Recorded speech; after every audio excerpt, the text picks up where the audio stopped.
कभी सोचा नहीं था भगवान मिलेगा, स्वर्ग से भी सुंदर संसार मिलेगा।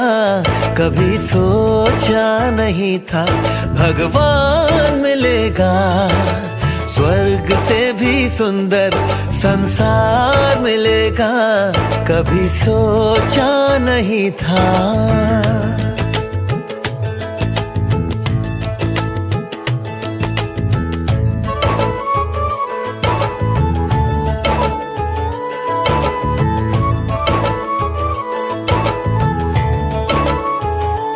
देख संगम का आनंद हर गम चला गया, मिला मीठा परिवार ये एहसास हो चला। देख संगम का आनंद हर गम चला गया, मिला मीठा परिवार ये एहसास हो चला। उजड़े जहाँ चमन में फिर से फूल खिलेगा, कभी सोचा नहीं था भगवान मिलेगा, स्वर्ग से भी सुंदर संसार मिलेगा। कभी सोचा नहीं था।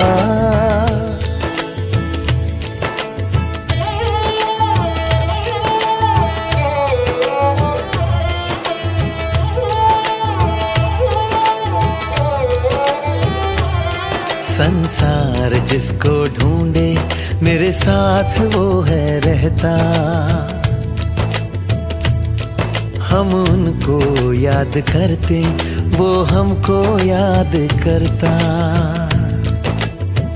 हो संसार जिसको ढूंढे मेरे साथ वो है रहता, हम उनको याद करते वो हमको याद करता। तरसते नैन जिसको वो रोज दिखेगा, कभी सोचा नहीं था भगवान मिलेगा, स्वर्ग से भी सुंदर संसार मिलेगा। कभी सोचा नहीं था।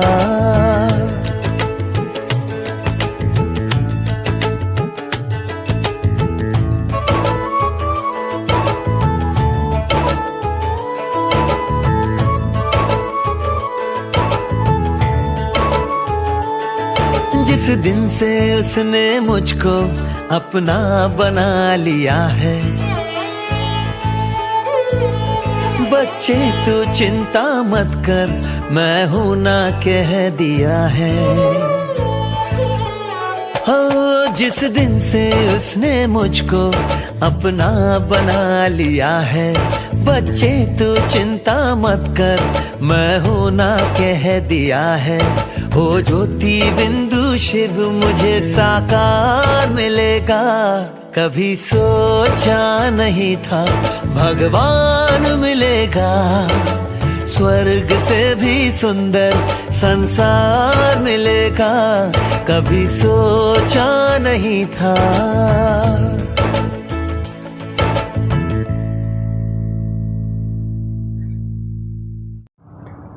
ओम शांति। आज परमात्मा के 31 तारीख के महावाक्य हैं। हम सभी परमात्मा के महावाक्य सुनेंगे। परमात्मा ने कहा, मीठे बच्चे विशाल बुद्धि बन, बड़ों बड़ों की ओपिनियन ले, अनेक आत्माओं का कल्याण करो, उनसे हॉल आदि लेकर खूब प्रदर्शनियां लगाओ। प्रश्न है, अभी तुम्हें कौन सी स्मृति आई है जिसका सिमरन करो तो कभी दुखी नहीं होगे। बाबा ने कहा, अभी तुम्हें कौन सी स्मृति आई है, यानी कौन सी याद आई है जिसका सिमरन करो तो कभी दुखी नहीं होंगे। उत्तर है, मैंने कहा अभी स्मृति आई है कि हम पूज्य राव थे, यानी सतयुग में हम क्या थे, पूज्य थे, राजा थे, और अभी हम क्या बन गए हैं, कहा फिर रंक बने। इस समय रंक बन गए हैं। रावण ने क्या किया, रंक बना दिया। और अब फिर से बाबा हमें राजा बना रहे हैं, फिर से सतयुगी दुनिया में जाने के लायक हमें बना रहे हैं। बाबा अभी हमें सारे विश्व का समाचार सुनाते हैं। ये हम वर्ल्ड की हिस्ट्री ज्योग्राफी को जान गए हैं। सारे विश्व की हिस्ट्री ज्योग्राफी यानी आदि मध्य अंत, शुरू से लेकर अंत तक पूरा बाबा ने ज्ञान हमें दे दिया है। इन्हीं स्मृतियों का सिमरन करते रहो तो कभी अपने को दुखी नहीं समझेंगे, सदा खुश रहेंगे। और आज का गीत है, नयनहीन को राह दिखाओ, प्रभु पग पग ठोकर खाऊं। तो नयनहीन माना कौन से नयन नहीं है? आज नयन तो सबको हैं, लेकिन आज ये ज्ञान के नयन नहीं है, ये ज्ञान के नेत्र नहीं है। अज्ञानता है आज सबके अंदर, ये ज्ञान के नेत्र बंद हैं। इसलिए परमात्मा से कहते हैं, परमात्मा हमें नयनहीन को राह दिखाओ, प्रभु पग पग ठोकर खाऊं। तो ये ज्ञान के नेत्र परमात्मा इस समय हम सबको दे रहे हैं, ये ज्ञान चक्षु। अच्छा, मीठे मीठे सिक्के लधे बच्चों प्रति माता पिता बाप दादा का याद प्यार और गुड मॉर्निंग। रूहानी बाप की रूहानी बच्चों को नमस्ते। हम रूहानी बच्चों की रूहानी बाप दादा को याद प्यार और नमस्ते नमस्ते नमस्ते। धारणा के लिए मुख्य सार है, यानी मुरली से हमें धारण क्या करना है वो पॉइंट हम सुनेंगे।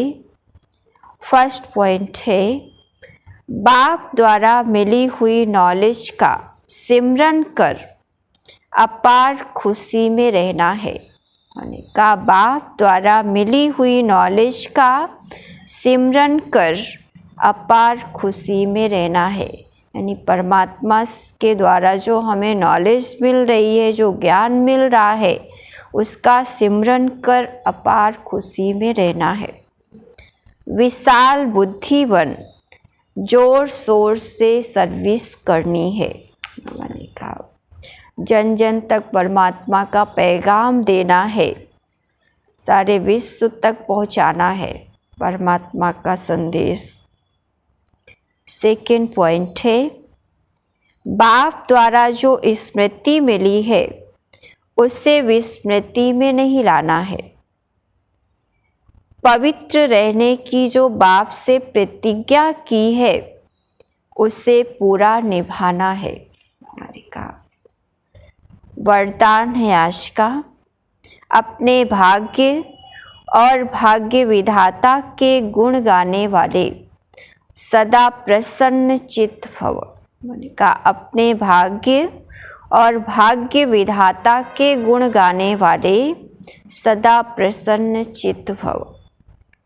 स्पष्टीकरण है, तो परमात्मा ने कहा सभी ब्राह्मण बच्चों को जन्म से ही ताज तख्त तिलक ये जन्म सिद्ध अधिकार के रूप में प्राप्त होता है।